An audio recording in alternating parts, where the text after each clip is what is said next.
Welcome back to another episode of Flawless Plan Garage, where today we're working on this, a 1967 Chevrolet Impala 4-door hardtop. Yes, it is going to be a supernatural inspired build for my daughter, who is currently 14, turning 15 in a couple of months, then comes 16, which means this project has a deadline.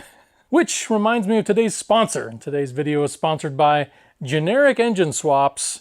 Yes, it's just another LS swap that, everybody does, but there's a reason why everybody does it, and that's that it's actually really practical in something like this. So really wanted something fuel injected. I did not want a 16-year-old to have to deal with carburetors. Mostly I didn't want to have to get those phone calls all the time, to have to come, deal with that kind of stuff. Wanted to be able to just get in, drive it anywhere in the country, road trip it, whatever, and have it be solid, reliable, reasonable fuel economy, hopefully.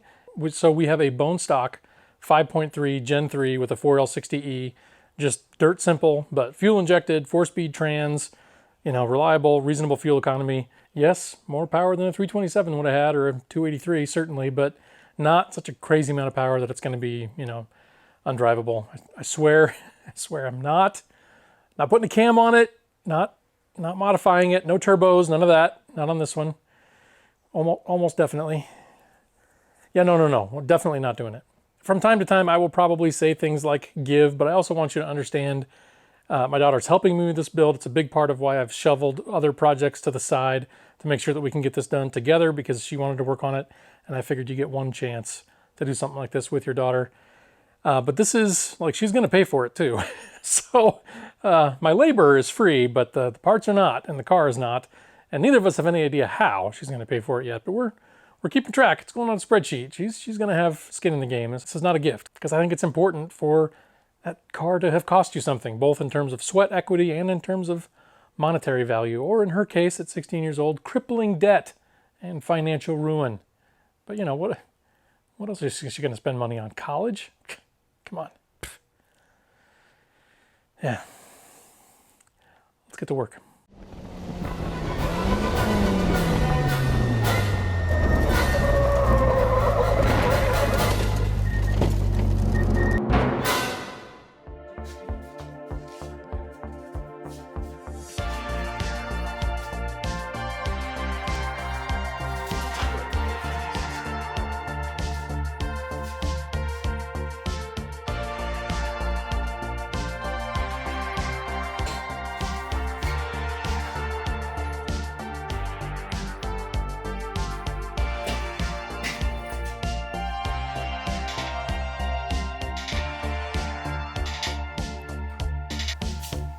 Questions we're really trying to answer here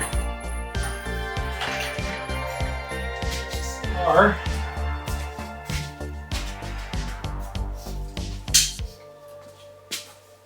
what is the oil pan going to hit? This is the truck oil pan, and we want to find out if it makes more sense to get an aftermarket or different LS oil pan to clear the crossmember in the steering rack, or if it makes more sense to just notch the crossmember.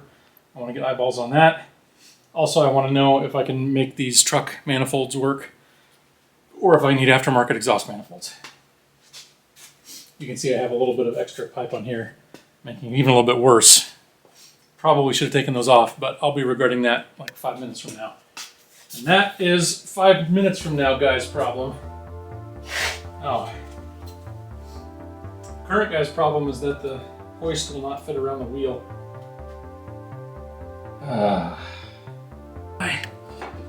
This guy back.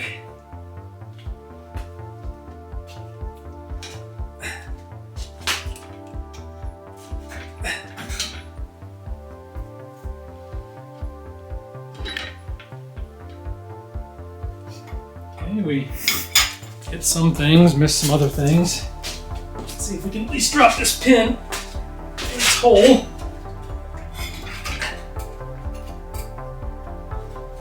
Okay, maybe not. Close to its hole. Maybe not that either. Alright, we're in the general vicinity of its hole. A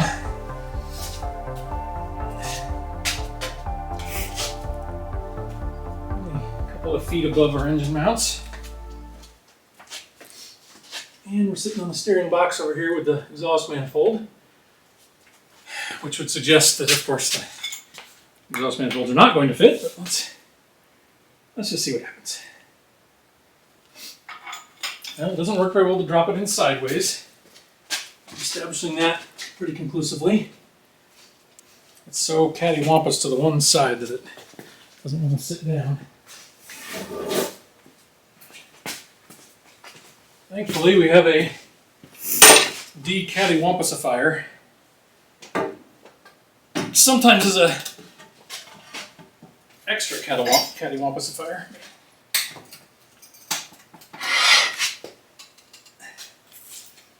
Cameraman's getting jumpy on me over there. Yep.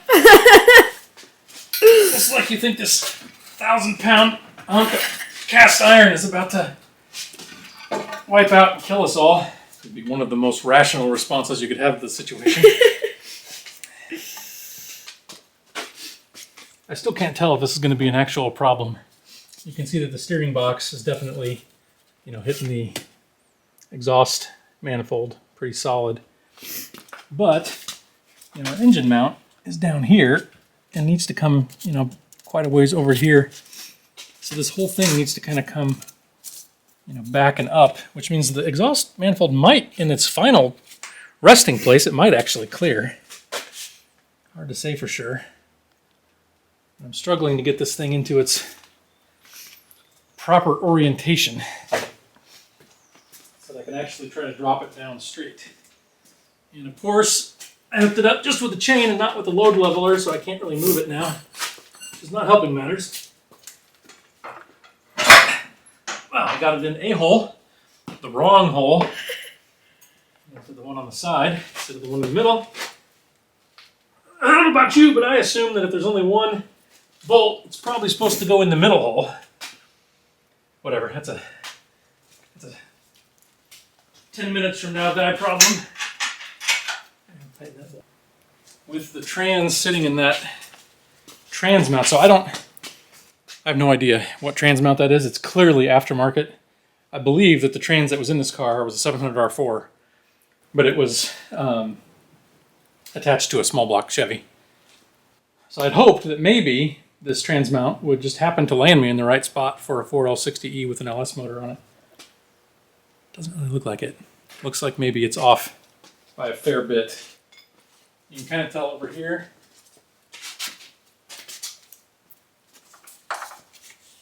You can sort of see here, deep in the shadows, this engine mount needs to land on top of that pedestal mount right there. You can see like we're off by, 2-3 inches.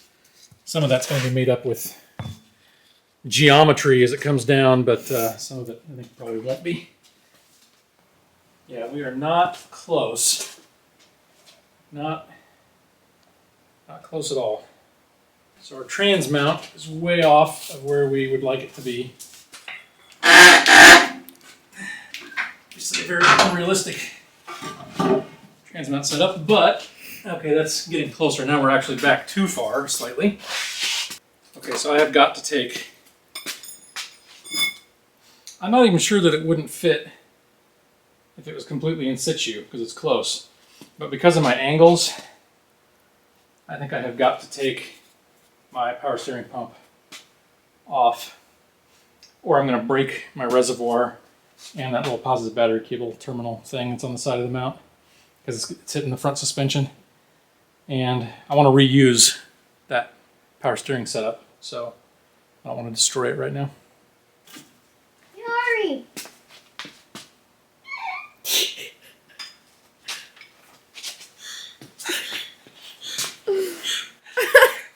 Hi. Built-in entertainment. Hi. Do an LS swap, they said. It'll be fun, they said. Out to the coast, we'll have a few laughs.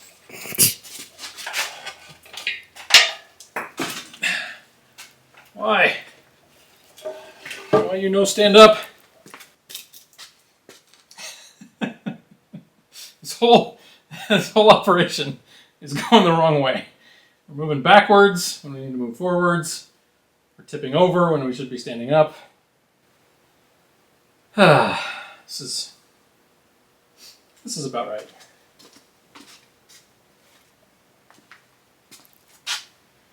Okay, new plan. We let it, if it wants to sit sideways, we let it sit sideways. We just go up. We support it. Bring it back down. Ever so gently.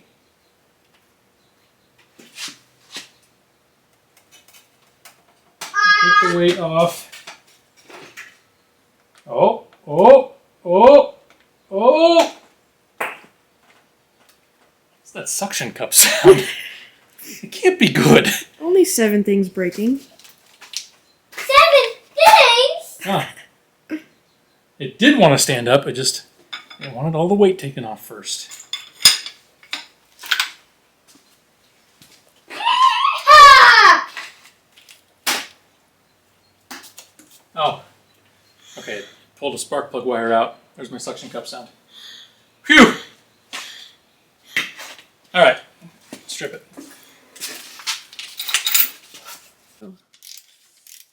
Okay, so thus far, my super awesome lucky find of having a 700R4 trans mount already in this car. It's exactly in the wrong spot. It's either, if I'm on that side, I'm too far forward. If I'm on this side, I'm too far backwards. So I think the final mount is going to end up having to be right in the middle of where this bar is. Which means that for the moment, I have to take this trans mount off to even test the engine fitment because it's exactly in the wrong place. Of course, I don't have room for the impact wrench. I can't believe I used to take all the bolts off this way. That's probably why I was in better shape back then. Why am I Or not just making... don't use that. Just use the other thing. Why am I not making her take this bolt off? It's a good This question. is actual work. I should be making her do this. No, don't make her do that. This is her car. Why am I doing this? God gave me arms for a reason. Just saying. Okay, we are actually sat down with the engine resting on the Crossmember. Here's how an LS motor fits in a 67 Impala with, just generic ICT billet LS swap mounts.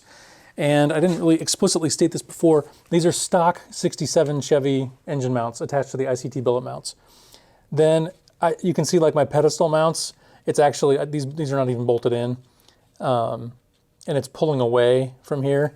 You can also then see down below, maybe, we are sitting on the Crossmember. And this is the stock truck pan from a 2-wheel drive truck. Obviously I can get a lower clearance oil pan in front, but honestly, even a lower clearance one, like I need a lot of downward movement. If you take a look at the passenger side, the driver's side mount, you can see here, we're still a ways away from actually hitting into the driver's side mount where it needs to go.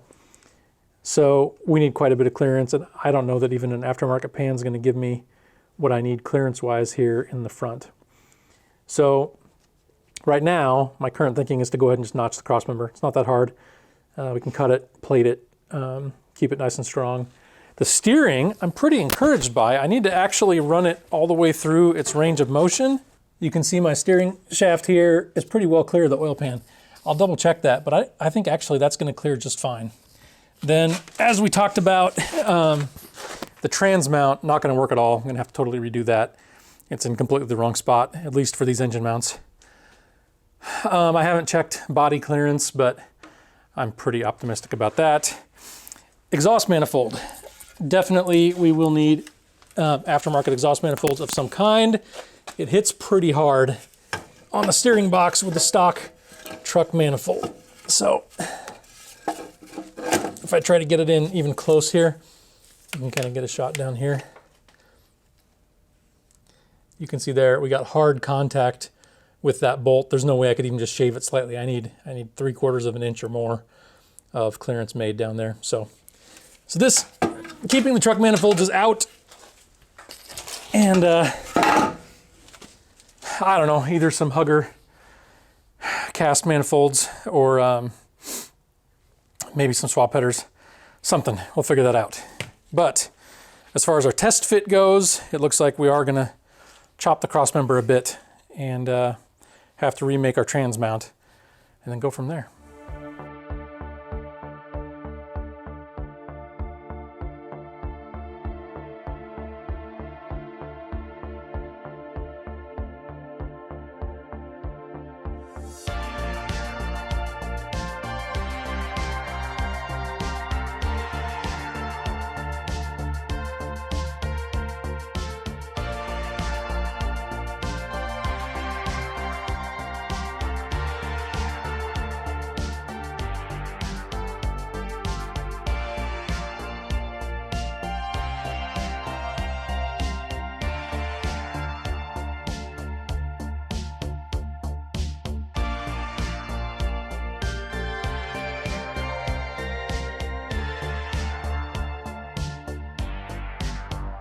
Okay, so after some minor trimming, shall we say, we've cut the center portion of the crossmember out, cleaned everything up, and then we're lowering it by about 1 inch, which hopefully will be plenty of clearance. I miscalculated on my shape here, so we'll end up with gaps to fill.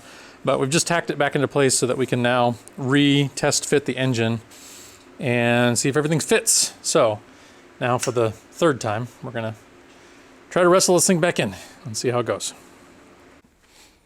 Okay, we are back in, and it is mostly good news. So, boy, have we got clearance. Like, there is all kinds of room down there. I think our 1 inch drop on the crossmember will be more than adequate. So that part's good. We are in both of the engine mounts, and that's with those ICT billet adapters. I did also, using those ICT billet mounts, you can pick for multiple locations for the factory engine mounts. I had them all the way forward, which means the engine is all the way back. And that was, making the trans mount way off.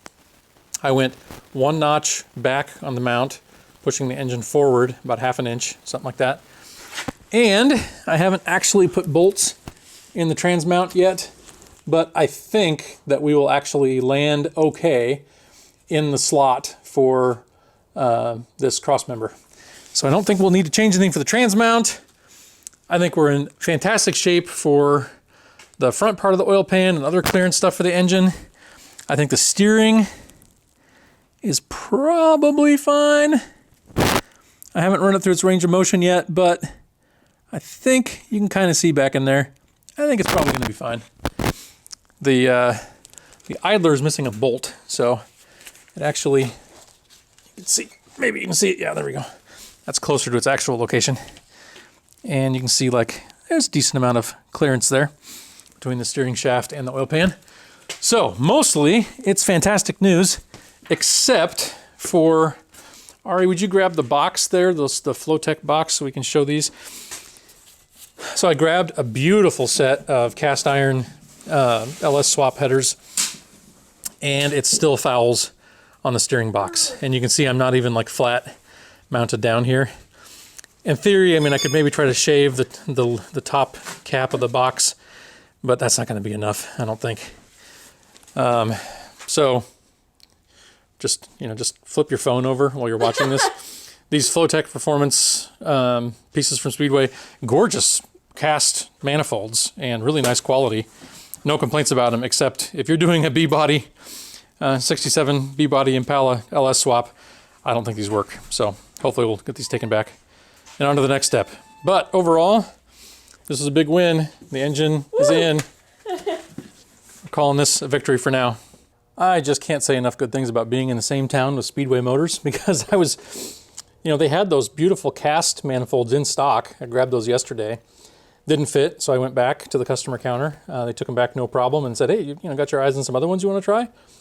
I said, yeah, actually, let's do some looking. So they helped me search through their ridiculously large catalog of parts, and we just kind of looked through and found something we thought would fit, and bing, bang, boom, these fit beautifully. Look at all that space between the header and the steering box. Like that, even installing them would be pretty easy. They just come right up from underneath, bolt right on, no problem.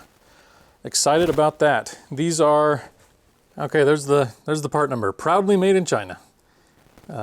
GWCEH013-1. Anyway, reasonable price too, 260 bucks, something like that. And that's with the little flange adapters with O2 sensor adapters ready to go, which is pretty nifty. And driver's side one in here too that I'm sure will fit no problem since I don't have a steering box on that side.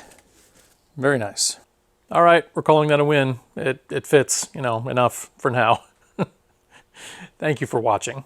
If you've enjoyed any of this at all and want to see it keep happening in the future, this is YouTube. You know how to support, like, comment, subscribe, etc. I don't like harping on that stuff all the time, but I'd appreciate it, and I really appreciate your time and watching. Thanks again.